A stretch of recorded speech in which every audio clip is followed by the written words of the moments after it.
کہ ختم نبوت کا منکر کافر اور زندیق ہوتا ہے۔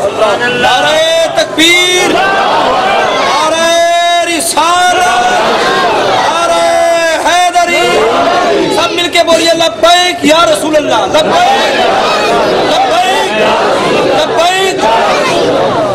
ختم نبوت کا منکر کافر اور زندیق ہے، اس میں کوئی کمی بیشی، کوئی ہیل و حجت اور کسی دلیل کی گنجائش نہیں ہے، کیونکہ خود ختم المرسلین کا فرمان ہے کہ لا نبی بعدی، میرے بعد کوئی نبی نہیں اور اس امت کے بعد کوئی امت نہیں۔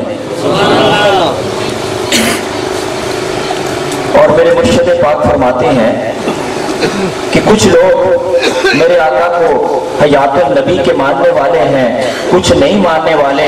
آج یہ اللہ کے ولی ہمیں جو تعلیم دے رہے ہیں، اے ایمان والو آؤ ذرا دیکھتے ہیں کہ آقا کے صحابہ کا عقیدہ کیا تھا۔ میرے آقا کا فرمان ہے کہ الصحابی کا نجوم، کہ میرے صحابہ ستاروں کی مانند ہیں، تم جس کے بھی اتباع کرو گے کامیاب ہو جاؤ گے۔ ایک ہستی حضور کے عاشق یار غار کا واقعہ بیان کرتا چل جاؤں، ہمیں اپنے عقیدے کا، آج جو اللہ کے ولی ہمیں عقیدہ بتا رہے ہیں اس کی حقیقت کا پتہ چل جائے گا۔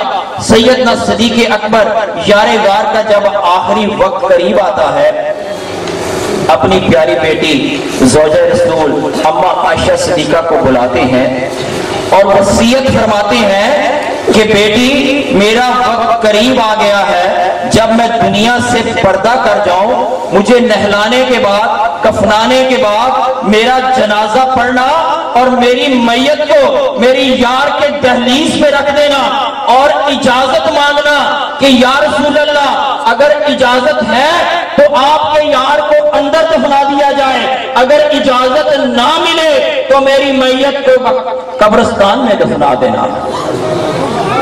یہ کس کا عقیدہ ہے؟ یہ کوئی میں نہیں کہہ رہا، معرج النبوت کی روایت بیان کر رہا ہوں۔ یہ یار غار سیدنا صدیق اکبر کا عقیدہ ہے، جو جانتے ہیں کہ انبیاء دنیا سے پردہ بھی کر جائیں تو نبی زندہ ہوتا ہے۔ اور پھر تاریخ گواہ ہے کہ جب سیدنا صدیق اکبر نے دنیا سے پردہ کیا، صحابہ نے آپ کی میت کو نہلانے کے بعد کفنانے کے بعد جنازہ پڑھنے کے بعد آپ کی میت کو روضہ رسول کی دہلیز پہ رکھا اور بآواز بلند سلام پیش کیا، یا رسول اللہ سلام علیکہ، یا حبیب اللہ سلام علیکہ، یا رسول اللہ اگر اجازت ہے تو غلام کو آپ کے قدموں میں دفنا دیا جائے۔ پھر تاریخ گواہ ہے، مولانا معین الدین واز معرج النبوت میں لکھتے ہیں کہ جب صحابہ نے اپنی عرض پیش کی کہ یا رسول اللہ آپ کے یار کو آپ کے قدموں میں دفنا دیا جائے، تو روضہ رسول سے آواز آتی ہے کہ ادخل الحبیب الی الحبیب، ارے یار کو یار سے ملا دو۔ عزیزان محترم، یہ عقیدہ اگر سیدنا صدیق اکبر کا ہے تو آج جو اللہ کے ولی ببانگ دوہل اس پرفتن دور میں حق کی بات فرما رہے ہیں، جو مرشد پاک فرما رہے ہیں کہ ہم حیات النبی کے ماننے والے ہیں۔ ایک اور چھوٹی سی دلیل دے دوں، میرے آقا کا کلمہ تو سب کو آتا ہے، آؤ آج مرد کلندر کے قدموں میں بیٹھ کے اس کلمے کے ترجمے پہ غور کر لیتے ہیں۔ سبحان اللہ۔ اسی کلمہ طیبہ کو میرے آقا نے 1400 سال پہلے جب اعلان نبوت فرمایا تو لاکھوں کروڑوں کافروں کو اسی کلمے سے دائرہ اسلام میں داخل کیا۔ سبحان اللہ۔ چند دن کچھ عرصہ گزرا، مجھے ایک بات یاد آ گئی، ہم اندرون سندھ کی طرف گئے، وہاں ہندو برادری اور مسلمانوں میں کافی میل جول ہے، لوگ مل جل کے رہتے ہیں۔ میلاد کی محفل سجی تھی، سرکار تشریف فرما، کچھ ہندو بھی آ کے محفل میں بیٹھ گئے۔ سرکار نے جب سب کو اس میں ذات اللہ اللہ پڑھایا، ان میں سے کچھ ہندوؤں نے بھی اللہ اللہ پڑھ لیا۔ یہ نگاہ ولی کی تاثیر تھی، خدا کی قسم نگاہ ولی کی زبان سے اللہ اللہ نکلا، ان غیر مسلموں کے دل پہ گیا، اس نے اپنا اثر اس طرح کیا کہ اگلے سال جب ہم گئے تو وہ ہندو ہاتھ باندھ کے کھڑے تھے کہ سرکار ہمیں کلمہ پڑھا دیں۔ فیضان مرشد کریم، فیضان مرشد کریم، سرکار ہمیں کلمہ پڑھا دیں۔ وہ ہندو سرکار کے سامنے قطار باندھ کے کھڑے ہیں، میرے مرشد پاک ان سے بڑے پیار سے گفتگو فرما رہے ہیں کہ بچوں کیا تم یہ فیصلہ اپنی مرضی سے کر رہے ہو؟ تمہیں کسی نے زبردستی تو نہیں کی؟ تم نے اپنے ماں باپ سے پوچھا ہے؟ دیکھو جان لو کہ یہ وہ راہ حق ہے جس پہ ایک دفعہ قدم رکھ لو تو واپسی کے راستے بند ہو جاتے ہیں۔ لیکن آفرین ہے، ان بچوں نے کہا سرکار ہم تو 1 سال سے انتظار کر رہے ہیں کہ آپ آئیں اور ہمیں کلمہ پڑھا دیں۔ اب سرکار انہیں کلمہ پڑھا رہے ہیں، وہی کلمہ جو 1400 سال پہلے میرے آقا نے کفار کو پڑھا کے دائرہ اسلام میں داخل کیا تھا۔ آج بھی اگر کسی غیر مسلم کو دائرہ اسلام میں لانا ہے تو اس کلمے کا اقرار کرنا لازم ہے۔ آؤ اس کلمے کے ترجمے پہ غور کرتے ہیں۔ سرکار پڑھا رہے ہیں، پڑھو لا الہ الا اللہ، اللہ کے سوا کوئی عبادت کے لائق نہیں، محمد رسول اللہ، محمد اللہ کے رسول ہیں، محمد اللہ کے رسول ہیں۔